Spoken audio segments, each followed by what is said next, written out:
তোমার টেক্সট বুকে 30 পেজ টপিকের নাম হচ্ছে চ্যাপ্টার তাপের ঘটনাসমূহ। আমি যেটা আজ পড়াবো কঠিনের ক্ষেত্র প্রসারণ ও কঠিনের ক্ষেত্র প্রসারণ গুণাঙ্ক। এর মানে কি, ধরো এটা একটা স্কেল, এই স্কেলটাকে যদি তুমি উত্তপ্ত করো, তার উত্তপ্ত করলে এই দৈর্ঘ্য বরাবর বাড়বে, আবার প্রস্থ বরাবরও বাড়বে, ঠিক তো না ভুল?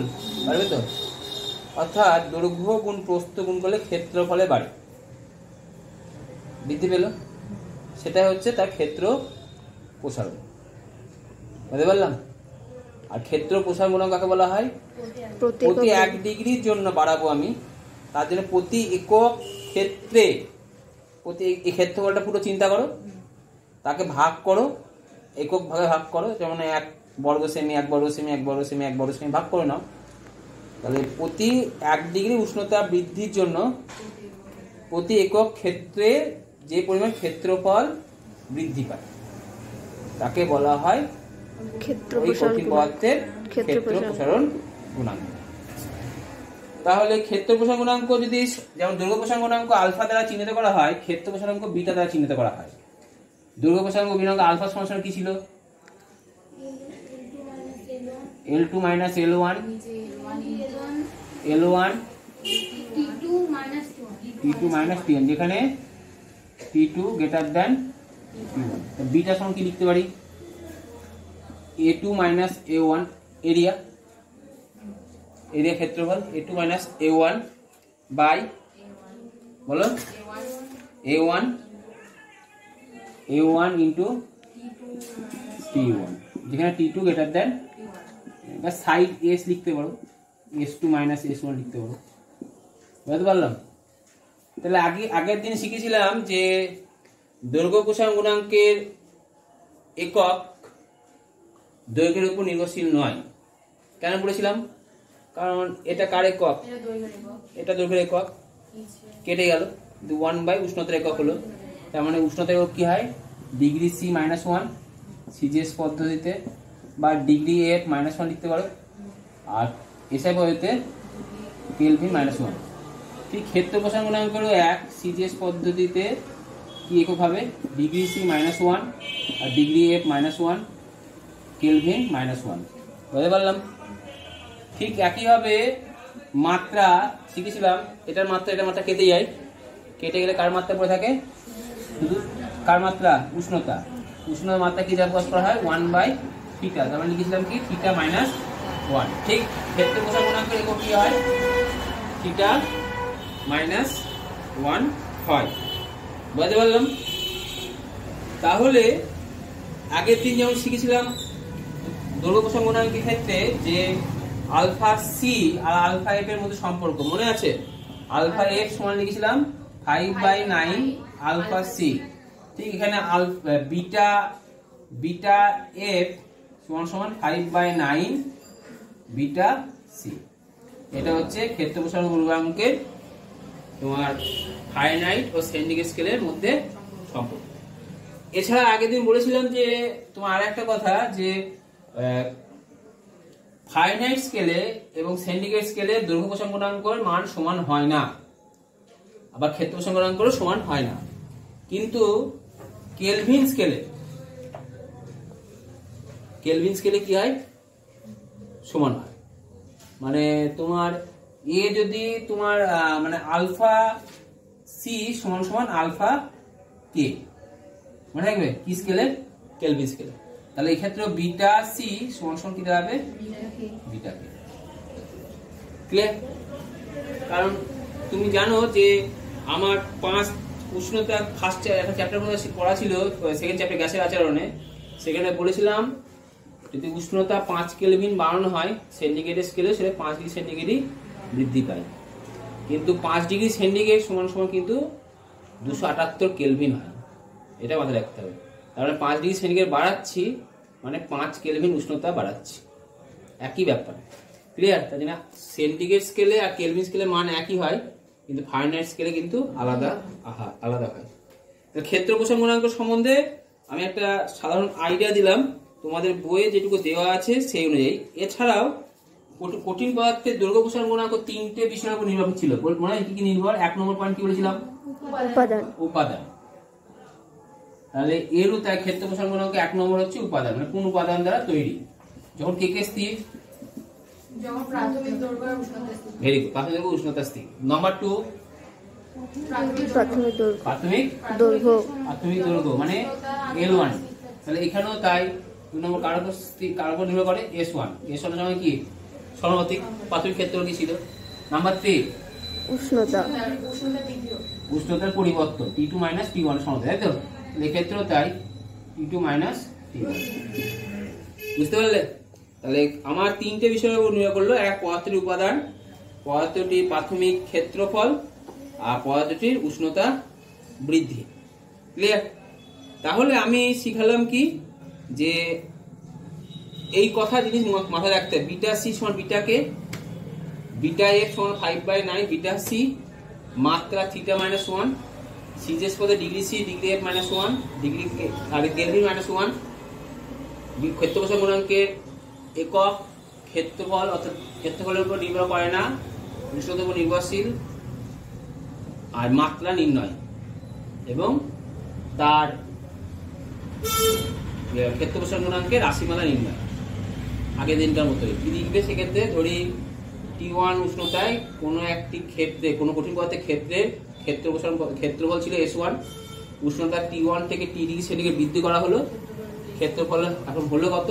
S2, অর্থাৎ ক্ষেত্রফল বৃদ্ধি পায় S2 - S1, প্রাথমিক দৈর্ঘ্য S1, উষ্ণতা বৃদ্ধি T2 - T1, অর্থাৎ ধরি ক্ষেত্র প্রসারণ গুণাঙ্ক বিটা, বিটা সমান সমান S2 - S1 by S1 into T2 - T1। বুঝতে পারলাম? এই হচ্ছে ক্ষেত্র প্রসারণ গুণাঙ্ক সম্বন্ধে তোমার কিছু আইডিয়া দিলাম। এর পরের কোশ্চেন হচ্ছে, বলছে যে কোনো ধরো একটা ব্রিজ আছে, ব্রিজে লোহার যে দুটো চাদর থাকে, মানে ব্রিজের উপর লোহার যে চাদর আছে, চাদরটা আটকানো থাকে না।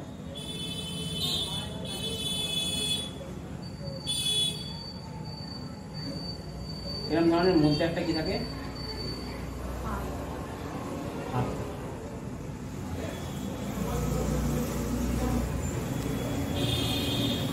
এই ফাঁকটা থাকে কেন? কেন বলো? যখন উষ্ণতা পারিপার্শ্বিক যখন উষ্ণতা বৃদ্ধি পায় তখন এর ক্ষেত্র প্রসারণ ঘটে। Very good. মানে ক্ষেত্র প্রসারণ মানে ক্ষেত্র প্রসারণ মানে এইটা বোঝাচ্ছি, ক্ষেত্রে প্রসারণ পাবে তো উষ্ণতা বৃদ্ধিতে। তাহলে এই ফাঁকটাই না থাকতে তাহলে কি হতো? মানে বেঁকে যেত, বেঁকে গিয়ে কি হতো? তখন ব্রিজটা স্থায়িত্ব আস্তে আস্তে কমে যেত। ঠিক আছে? লংজিভিটি কি আস্তে আস্তে কি হতো? কম। তার জন্য কোনো কঠিন পদার্থের মানে তোমার হচ্ছে ওই প্রশ্নটা হবে, ব্রিজের জোড়ার মুখে লোহার পাত দুটিতে কিছুটা কি করা হয়? ফাঁক রাখা হয় কেন? ক্লিয়ার? নেক্সট, এরপরে হচ্ছে খুব ইম্পর্টেন্ট কোশ্চেন। একটা লোহার এরকম রিং আছে, রিং চাকতি, মানে এরকম একটা লোহার চাকতি আছে। সে চাকতিটা কেমন দেখতে? গোলাকার। ক্লিয়ার? এরপরে এর মধ্যে একটা ছোট ছিদ্র করেছি, ছিদ্র করলে এবার উষ্ণতাটা বাড়ালাম, উষ্ণতা বাড়ালে কি ঘটনা ঘটবে? তাহলে প্রথম কথা, উষ্ণতা যদি বাড়ায় তাহলে এটা কি হবে? এটা ক্ষেত্রফল কি হবে? বৃদ্ধি পাবে। এটা ক্ষেত্রফল কি হবে? বাড়বে তো। তারপরে ছিদ্রটা আস্তে আস্তে বড় হবে। তাহলে উত্তরে কি হবে? লিখবে, ধাতব পাতটিকে উত্তপ্ত করলে পাতের ক্ষেত্রফল বৃদ্ধি পায় এবং ছিদ্রের ক্ষেত্রফলও একই নিয়মে বৃদ্ধি পায়। এই ছিদ্র যদি বৃত্তাকার হয় তাহলে উত্তপ্ত করলে ছিদ্রটা বৃত্তাকারই থাকবে এবং আকারে বড় হবে। ক্লিয়ার? এবং এর একটা সূত্র আছে, সূত্রটা হচ্ছে R1, মানে এই ছিদ্রের ব্যাসার্ধ যেটা হবে সেটা হবে R, মানে আগে যে ব্যাসার্ধ ছিল, ইন্টু 1 প্লাস আলফা টি, মানে উষ্ণতা বাড়ালাম সেটা, আলফা হচ্ছে দৈর্ঘ্য প্রসারণ গুণাঙ্ক। ক্লিয়ার? বুঝতে পারলে? এটা হচ্ছে সম্পর্ক। এটা সম্পর্ক তোমাদের সিলেবাসে নেই, এটা বলে রেখে দিলাম। বুঝতে পারলে? এবারে প্রশ্ন হচ্ছে যে ইস্পাতের তৈরি প্লেটে, ইস্পাতের তৈরি একটা প্লেট আছে, কি তৈরি?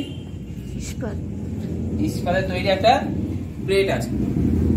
প্লেটের একটি ছিদ্রে, প্লেটের একটা ছিদ্র আছে, তাহলে এই পুরোটা কিন্তু ইস্পাত।